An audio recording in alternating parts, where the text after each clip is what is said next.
Okay, so thank you so much for everyone for being here.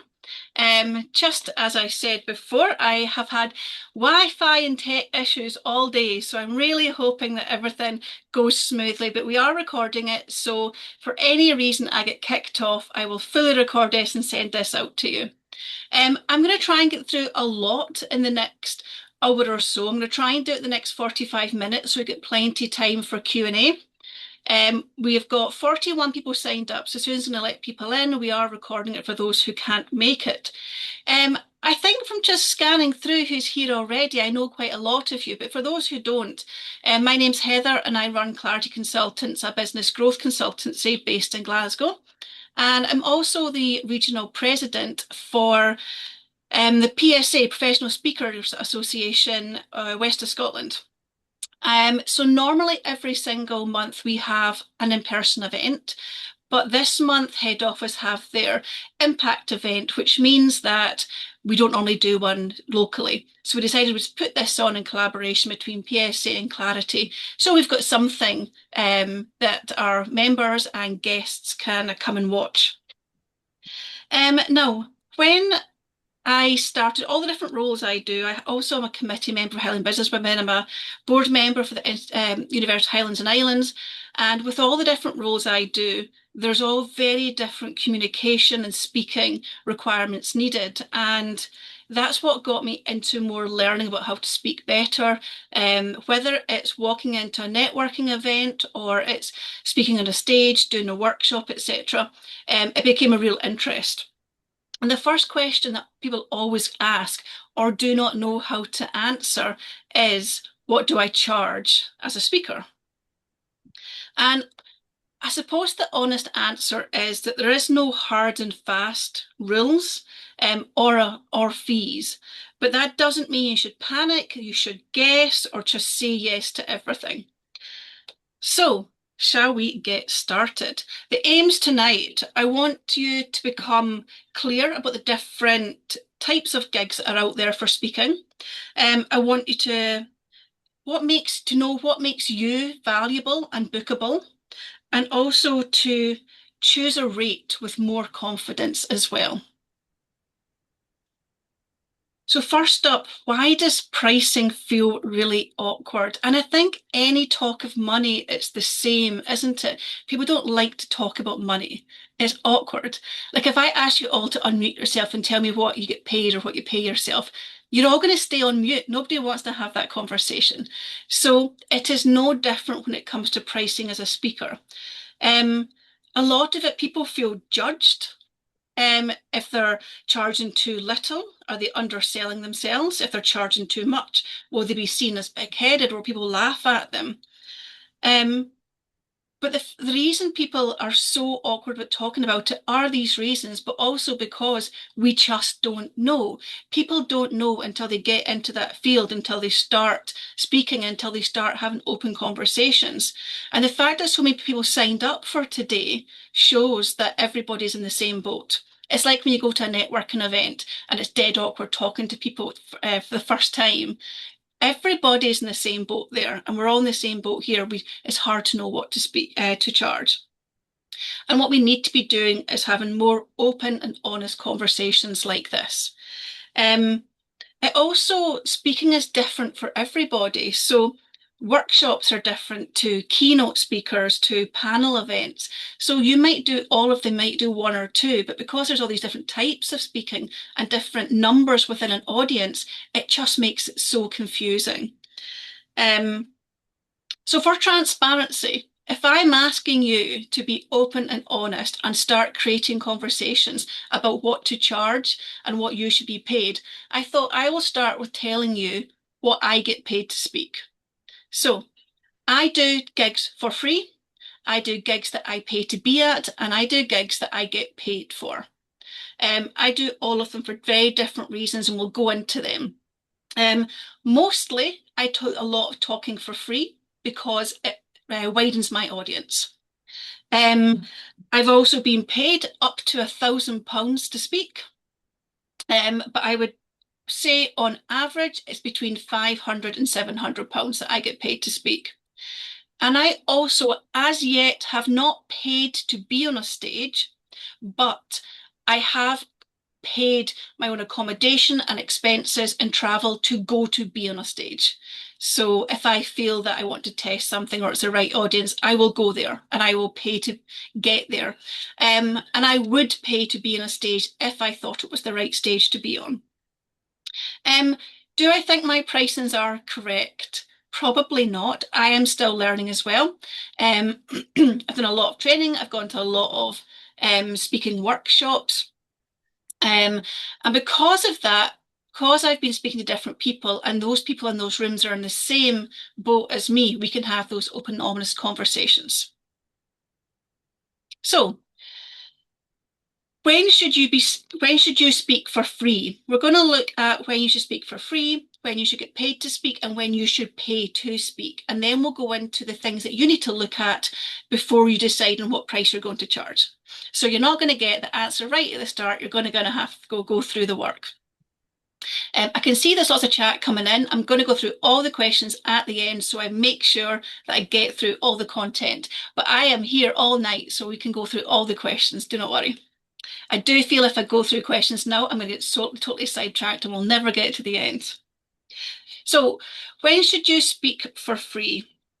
Speaking for free is not a bad thing.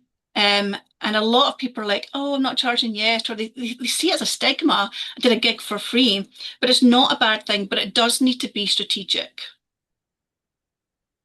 So, when it's a good thing to do, when you're building confidence, I've done a lot of free talks just because I need to build up confidence in it, or I want to test a talk. So if you've got a new talk and you want to test it, a great place to do it.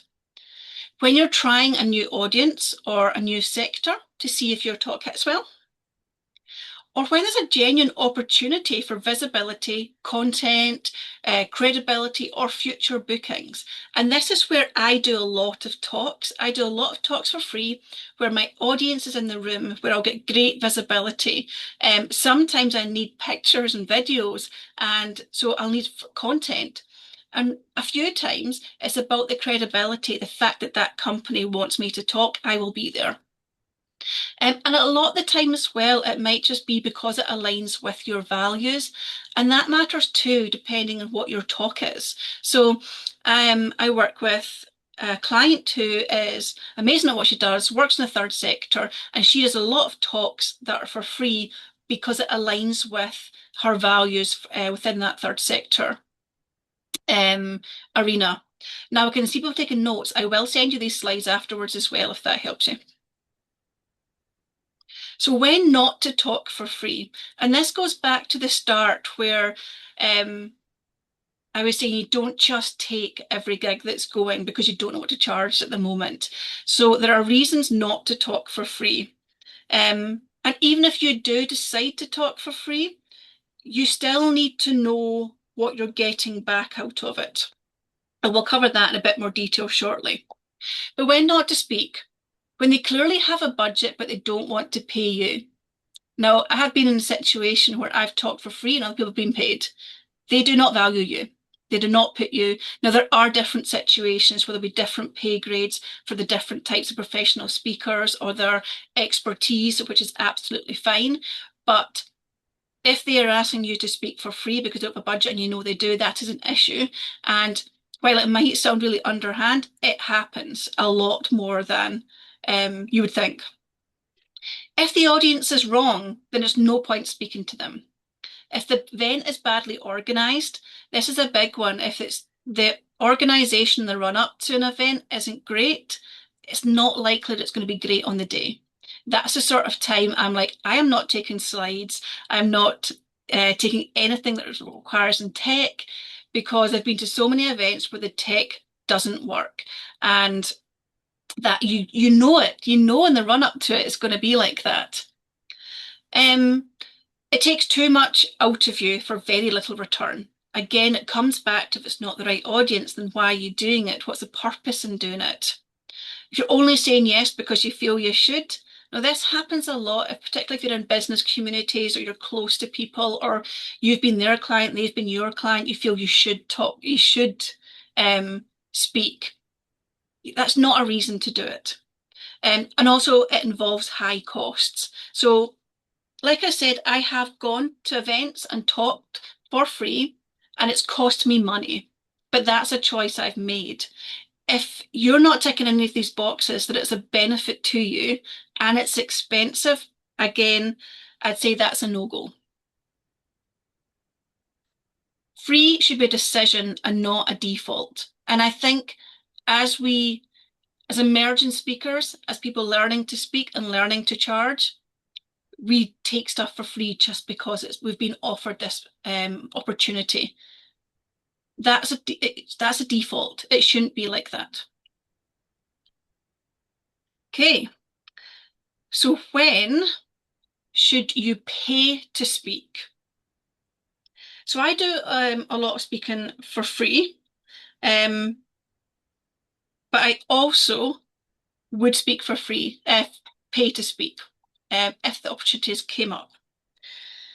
And if I saw potential in it as well. So for instance, tonight I'm doing this for free, but it's costing me my time.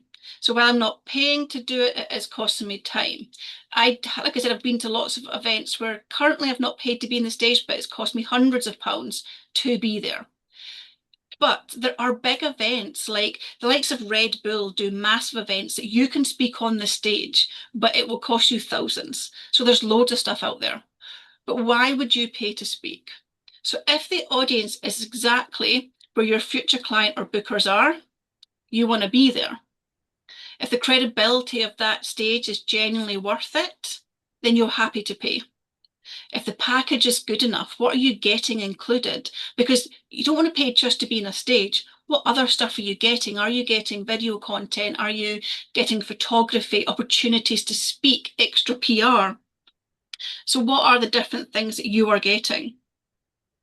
If the event helps position you in a room that you want to be known in, then that's obviously the right place to be. And if it's a strategic business decision, now people don't like to talk about this part. They don't like to talk about, oh, I paid to be there, because the big discussion is around, well, what should I be charging? I should be demanding money to speak. So this bit's awkward and difficult. But it is a real consideration. So when should you not do it? If it's just a vanity project. Now, I have known multiple speakers who have paid to be on big stages, and they get to meet lots of celebrities and there's lots of nice pictures, but there's no benefit. That's not their audience. That's not who's going to buy from them. There's been no benefit to it. If they're selling the dream rather than a real opportunity, so if you're being told this is the place to be, all these people, all these names, that's great, but what is the actual opportunity for you? If the audience isn't relevant, if there's no return in it, then why would you do it? And if it's putting pressure on you financially, don't do it. And if you're doing it because you think it's the only route in, then that's wrong. We know the easiest route into speaking is to talk for free. So that's just not really an option either. Okay, so paying to speak should be a business decision and not an emotional one. The one thing I would consider, if you think, and there's a lot of people who do think, I would never pay to be in a stage. Now, for me, the main purpose in being in that stage is because it is the right audience that might buy from me. And that's my reason, to pay to be on a stage. Now, one way to think about this is, would you pay to have an exhibition stand at that event? Would you pay to sponsor that event? Paying to be in a spade on a stage, not a spade, on a stage is no different. It's just a type of sponsorship, but you get more visibility than you would with other types of sponsorships. It's just another way to reframe it because it is a bit of a grey area that people don't like to talk about. So, when should you be paid to speak? And this is the one we all want, isn't it? Let's be honest. So when should be paid to speak? There comes a point where speaking, it's not just an experience, it's not just visibility or PR, it's actually work. And if this is your work, this is your job, you need to be paid for it. So when's good to do it? Well, when the organizer has a budget, win-win. When the event is commercial, so you can actually get something out of it. If you're being booked for your knowledge, your expertise, or your lived experience, you've been somebody seeking you out because of your expertise, that's because they need what you're offering. And that's a perfect reason to be on a stage. When your talk adds genuine value to the event. Now, I have been asked to talk at an event. I'm meant to be talking at an event next week, and I have turned it down because while they asked me to be there, I can give no value to their audience. There's no purpose in me talking there. It's not going to do me any good, despite the fact it's paid. And when the outcome matters to the organizer and the audience. So this is a really important one, and this is one that Susan talks about a lot as well, is that what does the audience and the organizer need and want from a talk? Can you deliver that? If you can't deliver what the organizer and the audience needs, it's not a good place for you to be. So when not to do it, you're only doing it for the money. Now, if anyone here is a business owner, probably all can say that we've taken on gigs, contracts, projects that we probably shouldn't have taken. It's maybe not our bag, not our audience, not what we're really good at, but we all do it because we need the money. So when you're building your speaking career, please try not to just do it for the money. Because at the end of the day, if you cannot deliver your best work, you're unable to deliver the value that they need, they're not going to ask you back. There's not going to be good word of mouth bookings. It's like taking on any service within business, not being able to deliver it properly, and then there's no testimonials, there's no other bookings. But you know what? You got the money for that one gig. Is that enough if you're growing a business? Again, keep coming back to the audience. Is the audience wrong and there's no benefit to you? Then that money is only there in a moment and it's gone. And the topic's not your expertise. Please, please don't go and do a talk just because you're getting paid for it if it's not your expertise. You see it all the time. And I have been asked to do talks that are not my expertise, and I've had to, I won't lie, I did once do it. I did once do a talk that wasn't my expertise, and it went okay. I've never been back to speak for that company though, so that might tell you something. But I will happily pass on to somebody else. Also, I'm more than happy to talk to them and go, well, why do you want that topic? What's the purpose in it? And can I adapt it? Okay, so I know you're all really keen to know, tell us, Heather, how much do we charge? But it's not quite that simple. There's other aspects we need to look at. So other than knowing the 3 different types of gigs out there for you to speak at, there's other things that come into play because fees are not random. They may be difficult to get to a number, but they're not random. And we need to do a little bit of work first. And there's 4 things that we need to consider. One is what makes you valuable and bookable as a speaker. So why should they pay you? Keynote versus workshops. There's all different types of speaking, but let's look at keynote versus workshops because they get mixed up. And there's always a few myths around what should be charged for, etc. as well. I want to look at our non-negotiables, what you should be getting. And this is something that people don't tend to do. And it's actually for you going into a conversation, gives you more confidence, but also allows you to walk away as well. And it gives you more credibility. But also, I want to look at what are the typical rates. The typical rates in the UK, what are they? And it's not necessarily what you're going to charge, but what are the typical rates? So first up, what makes you valuable as a speaker? So first of all, a talk can have more value if it can be delivered in more than one type of room. Now, I'm not saying do one talk and just spread it around. It takes more than that. It takes tailoring. The way if you're applying for different jobs, you need to tailor a CV. But if you If your talk only fits one niche, that is fine, but it might narrow down where you can go. Um, but if your talk can be tailored, and that is the key part, if your talk can be tailored for multiple rooms, then it will give you higher commercial value. So have a think about that before, alongside what makes you valuable. What is the talk? Because it'll increase the number of rooms that you can get into. So for example, I do my main talk that I'm doing and still developing is understanding you, and it's very much focused on business owners. Um, However, I was asked to deliver something similar to a workplace with all the employees in it. I'm like, how am I going to do that? This is completely about them, about the business owner. But when I stop and I give it some thought, I was like, okay, well, actually, within my talk, it's all about them understanding themselves, where they are, where they want to be, their personality, what they can contribute, and what their strengths and weaknesses are. So I was then able to go, well, actually, that is valid for every single member of staff. So I was able to then turn that into a workshop. No, I had never considered that as an option until I was asked to do it. And it made me really look at how do I commercialize that one talk to be valid in more rooms and not all rooms. And I also want to think, do you inspire people? Do you educate people? Do you challenge people or do you encourage people to take action? What sort of speaker are you? So things to look at is your clarity of topic. What are you talking about? I made the mistake and haven't completely fixed it yet, to be honest, on the website. But I put a whole here's all the different things that I can talk about. And I've realized that doesn't get you any gigs.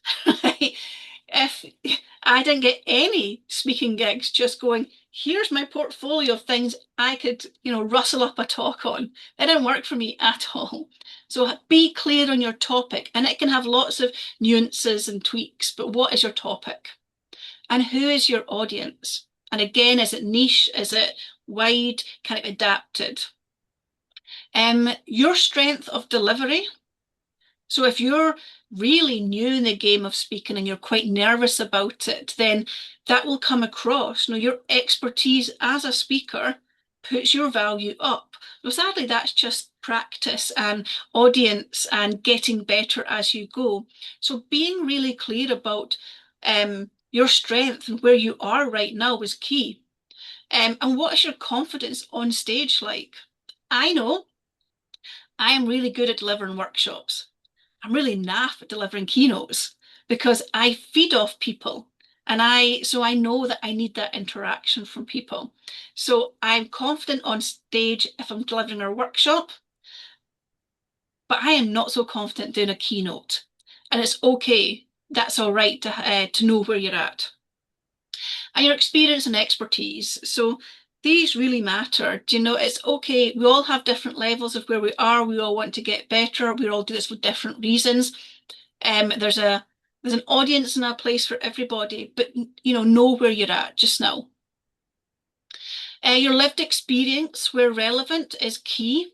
I talk a lot about business and business growth. Therefore, I have had many failures along the way. It makes me better at what I do. And I can talk about that. I can give the experience when people ask me. It builds credibility. Lived experience in the third sector, particularly important as well. Your professionalism. Now, by this, I do not mean you must wear a suit and tie to every talk. I'm not known for wearing a suit and tie ever. But what is your level of professionalism and does it suit the audience that you're pitching at? So I consider myself smart casual. I'll wear a blazer, I'll wear jeans, but I'm unlikely to turn up in a suit. I have them if I need to, but I need to know that if I'm turning up in jeans, what impact that'll make. If I turn up in a suit, what impact that'll make. And it goes two ways depending who your audience is. So just know what is your level of professionalism and where you're pitching as your audience, is it the same? And how well your talk solves a problem or creates a result. Now, my biggest experience of this watching speakers is Workshops are brilliant at solving problems and creating results. Keynote speakers sometimes just tells a story. Sometimes it will solve a problem or create a result. But as somebody who books speakers, I am looking for to get something out of it, to solve a problem, to teach something, etc. So different people and different speakers and different audiences need different things. But what does your talk actually do? Now, it might be it just inspires people. You know, we love a motivational speaker, and that's okay. It might just inspire people, but it might really solve a problem as well.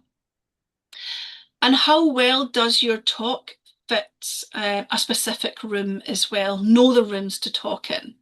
And that, I know we've talked about having the right audience, but the right rooms are important as well, because there might be mixed audiences, there might be mixed rooms. So knowing where you fit is really important. Okay. The next thing we want to look at is keynotes versus workshop and what should cost more. So this one is probably the biggest myth around this. Workshops and keynotes are different things. And there's different types of speaking too, but these are the two that get mixed up. And I used to put myself down as a keynote speaker, but I'd take along all my workshop stuff and then realised I'm not a keynote, I'm a workshop host.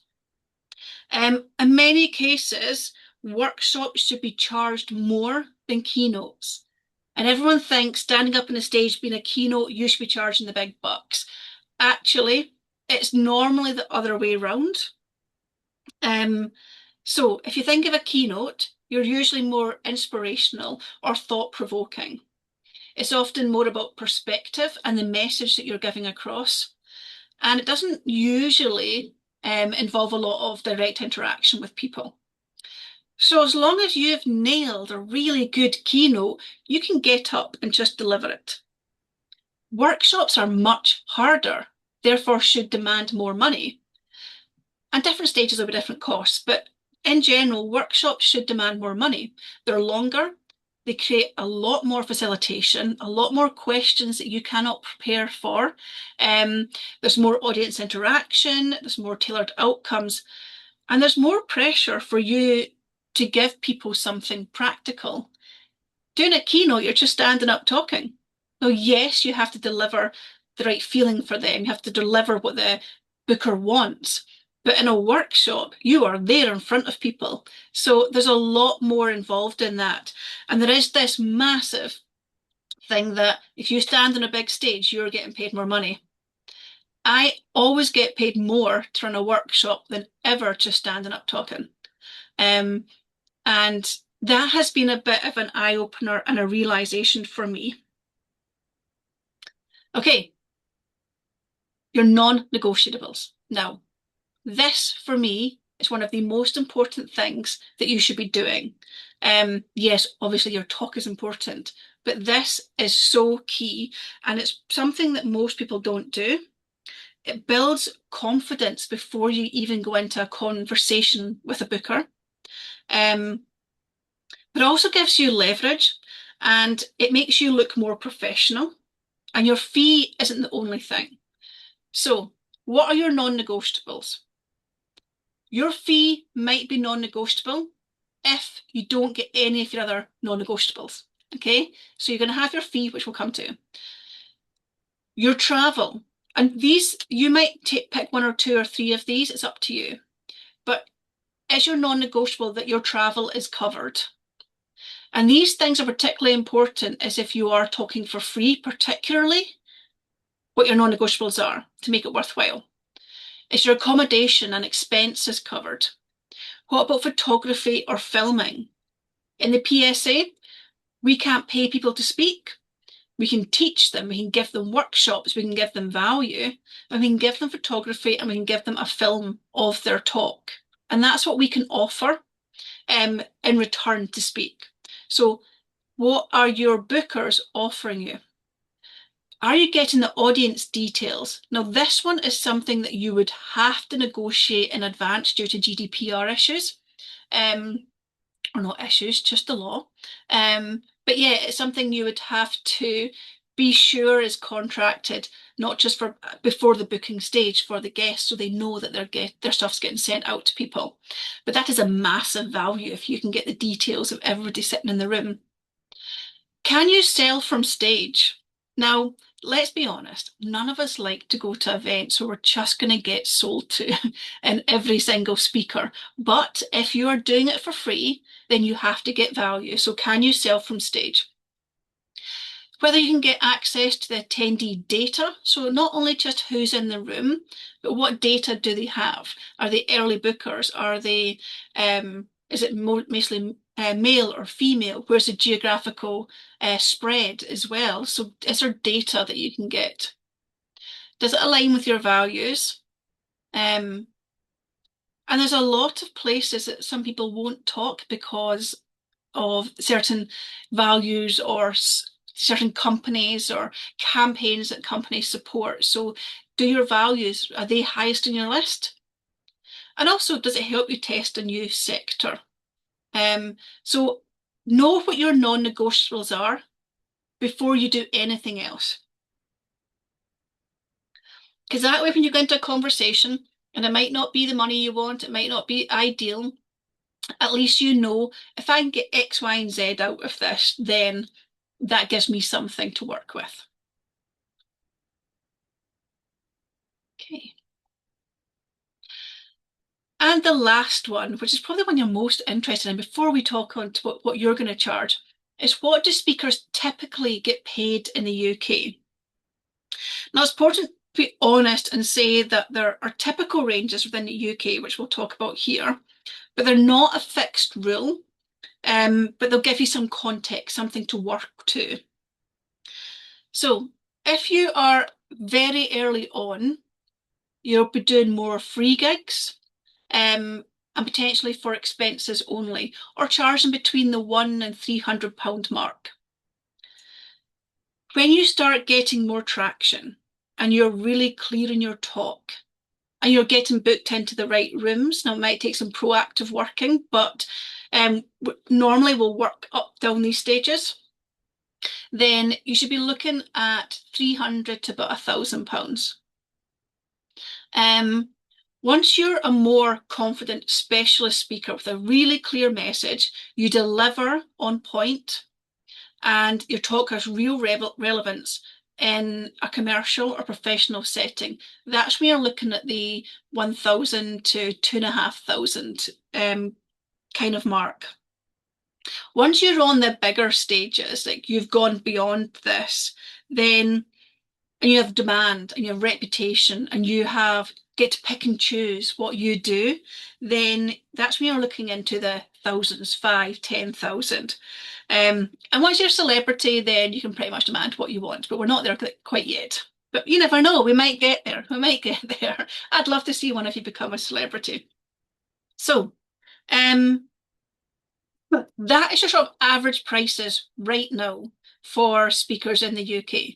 There will be massive variations, but it might give you an indication of where you can start at no matter where you're at. So, what should you actually charge? The bit we've all been waiting for. So at some point you need to choose a number. And it doesn't need to be the perfect number. It doesn't need to be the number that is forever. It needs to be a number that feels realistic for you, where you're at right now. It needs to feel professional. And it needs to be a number you're happy to say out loud without feeling the ick as well. So that's really important that you're happy to say this. So for instance, my fee is £1,000 plus VAT. Now I've already told you, I don't always get paid that, but that is what I will go in at. And since I have decided on that fee, my fee has started, people are starting to pay me more because I have a fee. Oh, I can see that my screen's starting to flash a wee bit. Okay, so things that you need to look at when you're choosing a number. Depends on your confidence, your experience, the format, are you workshop or keynote, the room that you're in, the sector and the audience, and your non-negotiables. Okay. If someone says yes too quickly, don't second guess your cost. Maybe you didn't get it wrong. Maybe it's just a fair price that you offered. If you believe that you're worth more, then charge more, quote more, but do not second guess every step. I always go in with this line here. My fee's £1,000 plus VAT, but I understand that budget's a consideration, so I'm happy to have a conversation. The reason I use this is because it's opening up the conversation without devaluing myself, and it makes it quite clear this is what I'm worth, and therefore let's have a conversation. Also, if you're not sure what to charge, if you're like, okay, now somebody told me a few months ago, just pick a price of other people that are speaking to your audience at the same level that you're at just now, pick the price and go for it. And when they first said it, I was just like, what a silly thing to say. How do you do that? But I just did it. And actually, what a difference it has made just choosing a price and going for it.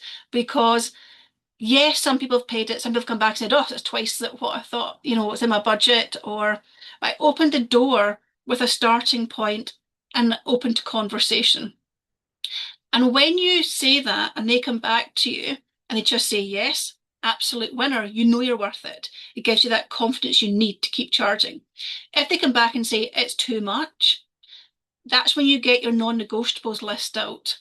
Okay, you have the right audience, you have this, you have that. Can I just check, would I get any of my non-negotiables, please? And then it's up to you to decide what you should charge. Remember, you are not just charging for the time on the stage. You're charging for the prep, the travel, the thinking time, your experience, and everything else around that. If you're struggling to decide, okay, what should I charge? And you just can't come up with it, like I did, just pick a number, basically. I had conversations with other people. I looked at all the factors we've talked about today. And then I looked at what is my daily rate if I was working with a client? So what is my daily rate for a client? And then how much work do I have to put in before and after? What are my expenses? What's my travel time? So if you're not sure where to start, a really good point is to look at what your normal rate would be and how does that sit in the field. Okay. I want to talk briefly about confidence and mindset. So I suppose this is my selling bit. So PSA, the Professional Speaking Association, we have our next event in May. And if you can scan that wee QR code for the link to it. And we're talking about confidence and mindset as a speaker. Now, the reason I wanted to bring this in here is because I think it's really important that knowing what to charge as a speaker comes hand in hand with the confidence you have as a speaker. And if you take away the learnings from today and then come and get the teachings and the learnings of how to have the right confidence and mindset as a speaker, those hand in hand will let you push forward as a professional speaker. Other things I want you to do while you're maybe looking at that is think, okay, start speaking to other speakers. Lose the worry of what you get paid versus them. Be honest and help each other.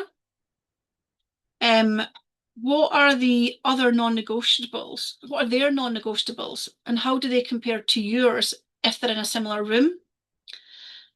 And how does their audience compare to yours as well in regards to what they're charging? The more conversations we have around this, the less awkward it becomes. So if there's one thing I would like you to take away from tonight, is that you do not have to have the perfect number to start. You just need to begin. You do need to make intentional decisions. Even if you're not totally 100% on the number you have chosen, choose a number and then make intentional decisions around that with your non-negotiables, with who's in the room, and all the other things we've talked about tonight. Know when free makes sense to you. Know when paying matters. And know what your boundaries and your values are when you're a speaker. Know where you're at right now and pick a price that feels right. Okay, I'm going to now stop sharing. Okay, excellent. So, has anybody, I'm going to open it, I did it on time there, I finished in 45 minutes. I'm just going to check the chat now. Oh, Esther, you've got a cold. I hope you're feeling okay. Oh, you're all just being dead nice in the chat. There's no questions there. Okay, so I've now got plenty of time to open up to questions, and we have some really good speakers in the room as well. So we get multiple people to actually answer your questions. So Fiona, you go first. I just would like, first of all, that was brilliant, really, really clear, and it's helped me understand I'm on the right track. What do you mean by the room? Is it the right room? If you could just clarify that for me. Yeah, so it kind of ties in. I'm going to move my screen here because that light's flashing behind me. So the right room. So there's different things that make up a room. The audience within it is going to be the main one, which is something that we keep coming back to. Is it the right audience? But also, is it the right setting for you? So in regards to your, like, is it the, like I said, I wear jeans and did casual. So if I'm expected to go into a room full of people that are suits and ties, I'm not going to fit there. It's not going to be comfortable. It's not going to work for me. That's not my room.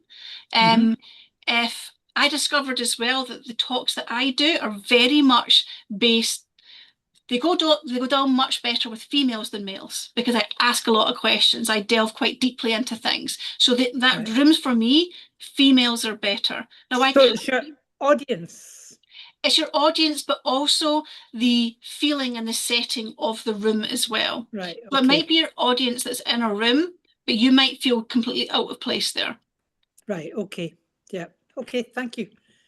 Thank you very much. You're welcome. Anyone ask any questions? Otherwise, you're all getting away early. So we do have, so obviously, actually everyone in here speaks as part of their business. So yeah, Lucy. Can I ask a question? Because, and I'm probably showing how out of date I am, but that bit where you're presenting, but your image was on your screen, I've not actually seen that before. I discovered this today. That was amazing. And I thought, I would love that. And yeah, and to agree with Fiona, yes, that was a really well thought out and delivered. Oh, thank you. Talk, thank you. But I would love to know how. I'll tell you. I'll tell you. So when you, I could see you. Do you know what? See, I was like going off to the side, and I'm like, wonder if you can see me here. And I was like, stay in the side. When you press share your screen, to the right-hand side, you can pick the different views now. And you can choose where so you can be just kind of silhouetted in the corner with it as the full screen, or you can just have it the way I had it, or you can just not be there at all. So there's different settings now. So if you press share, and it brings up the little screens you can choose, and then on the right-hand side, how it looks. It's brilliant. So I'm glad that worked. So you didn't have to do anything different to your slides to get them that smaller. No. Oh, just a button. Try that. Fantastic. I wish Thank you. I wish it was more technical and I could sound far smarter, but no. I did see a question come in here. Molly's jumped off. LinkedIn, I will 100% connect. I love LinkedIn. How did you start hearing about gigs? This is such a good question. What I would say is, like, it's not a shameless plug, but if you join the PSA WhatsApp group, which I'll send out after with the recording, we're really good at sharing opportunities we hear about in there. Also, if you're on social media, start talking about the fact you're a speaker and you want to speak and what you talk about, and do posts about the speak talks you've been to or you've done. I have found that the more I talk about it, the more visibility I have over other talks. And I also have connected. I'm one of those geeks that connects with 50 people every week on LinkedIn. And I deliberately try and target at least 10 to 15 of them every week as other speakers within Scotland or the UK, so that I can start seeing where other people are speaking. And I take lots of screenshots on my phone if I see people at events. You can also go and stalk the likes of Eventbrite and places like that and see what gigs are out there. But the biggest thing for me is having the conversations, asking other people who speak. So you know everybody in this room now is a speaker. Connect with them on LinkedIn. If you want to put your LinkedIn or your Instagram, whatever you use, in the chat just now, then you can connect with each other. I know everybody here that I can see on my screen. They talk at events already. So have a look and see. When I used to work in events as an event planner, I used to go round the other hotels and look on their notice board to see who was booked in. And that way I'd know who my target list was for events in the places I was working. So it's very similar. Look what other speakers are doing, but don't be as sly as that. Actually speak to them, chat to them, because I find as well that I now get somebody will recommend you. I would tell other people about gigs that aren't for me, but I hear about. So it's about being in the right room with other speakers so that you can then learn from them and get recommendations. And how the social media algorithm's brilliant. The more you talk about it, the more you see. Esther, good effort not sneezing or coughing. I'm glad you're on the mend. Yes. Lisa, I'm always looking. So, Lisa, your events. I talked at one of your events and I got 3 clients from talking at one event for free. Wow, that's 3 fabulous. clients. Yeah. And actually, one was at the event I was talking at, and then they introduced me. I went and did an event for them, not event for them, training for them, who then I'd organised an event with somebody else who is now a client, who then introduced me to somebody else. So that is the power of free gigs, right? If you get the right audience, then, and that's why I'm like, Lisa, let me come back and talk. Because your audience was perfect, and that kind of tumble effect. So that's the power of doing free gigs as well. I probably got, well, not probably, 100% made more money from that free gig than any paid gig. So yeah, it's not all about the actual paid ones, it's about everything else that comes from that. Anyone else got any other questions, or any of the people that are speakers in here want to add anything or to your experiences? Deborah. So I have a question here, because I can see that everybody is posting their LinkedIn profile, links there. How do you do that? How do you, unless you're on LinkedIn, how do you actually post your link?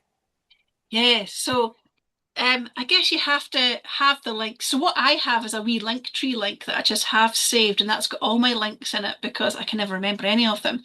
But yeah, I think you effectively need to go onto LinkedIn, onto your profile, and copy the web bar almost and put it in. Oh, Lisa's So is that what people have done here?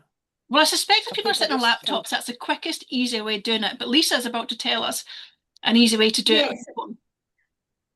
From my phone, so I quite like to use Apple. I don't know if there's many Apple fans. I've met loads of people recently who, sorry, I'm totally digressing, who hate Apple. I love Apple because I can obviously copy and paste from my phone straight to my Mac. So yeah, if you go to your personal profile, there should be 3 little dots. I don't know if you can see that. There's 3 little dots. Click the 3 little dots and you'll have share via. If you're on Apple, you can click copy. And then I'll come over here onto my Mac and just click paste, and then I'll come up. Perfect. So I help, Deborah. Yeah. Well, yeah. Unless so you're Android. If you're Android, I don't know if that would work. No. So when I'm on LinkedIn, I can get that and I know, right, okay, I can share that. But everybody seems to just do it so quickly, and I'm like, Do you how know do a good do thing this? to do Magician is in this. either have a Word document saved just on your desktop with stuff, with all your links, or on your phone, I have a note section and I just save stuff in there. It just makes it handy. Yeah. Okay. Okay. Anybody else?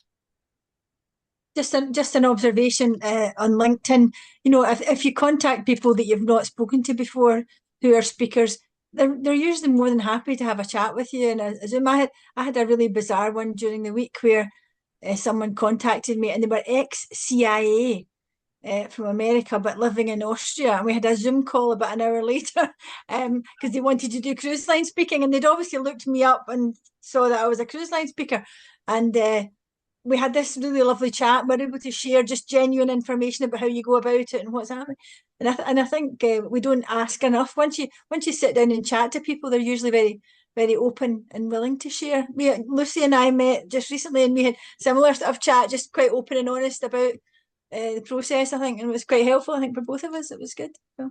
Yeah, I think it's like everything in business, isn't it? If you are open and honest and you have conversations and you help other people, then not only is it, it's good to do that, but they'll remember you and then they'll talk about you and recommend you as well. Bye, Esther. Hope you feel better soon. Soon.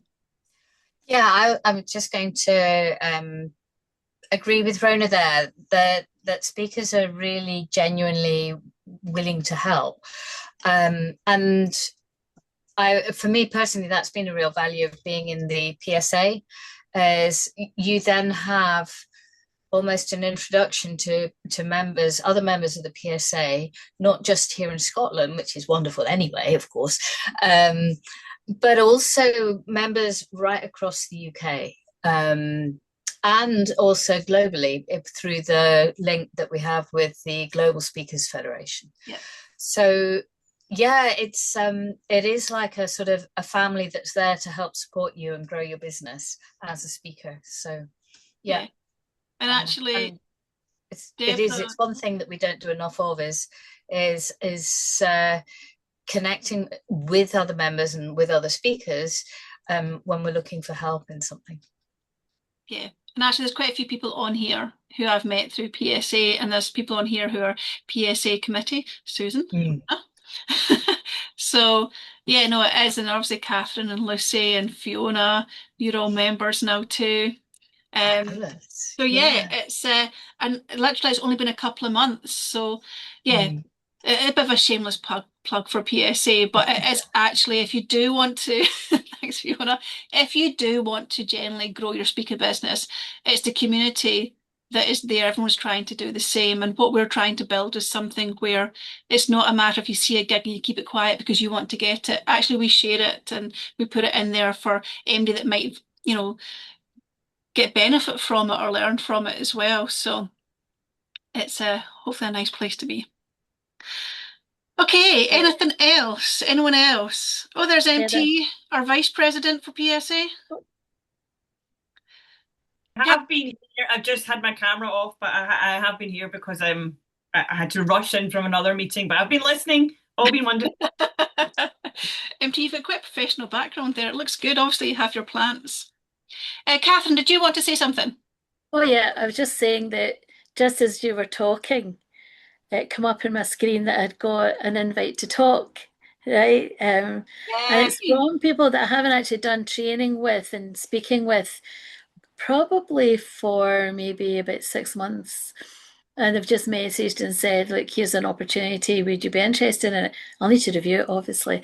But yeah, I think you're right, Heather. I think it's all about confidence, isn't it? It's about knowing your talk, knowing what you want to talk about. But I think also it's about knowing who you want to talk with and talk to. Absolutely. Yeah. And well done. That was a great talk. Oh, fab. Thanks, Catherine. All right, 3 minutes until we have to close up. Any last questions or comments from anybody? If not, I will download this and put it onto YouTube and send everybody a link. If you're happy, what I'll do is everyone that's put their LinkedIn links, into the chat. I'll share them as well because I've not had a chance to go and connect with them yet. And I'll put in the link to the next PSA event if anyone's interested in coming along to that. But thank you so much for coming on and giving up your time. I hope it's been useful. You will have my email address. If you have any questions, just drop me an email or join the WhatsApp. I'll send that out as well. I'm always on WhatsApp. And have a lovely evening, everybody. Thank you so much. Thanks, Heather. That was great. Heather. Bye. Thank Bye. you.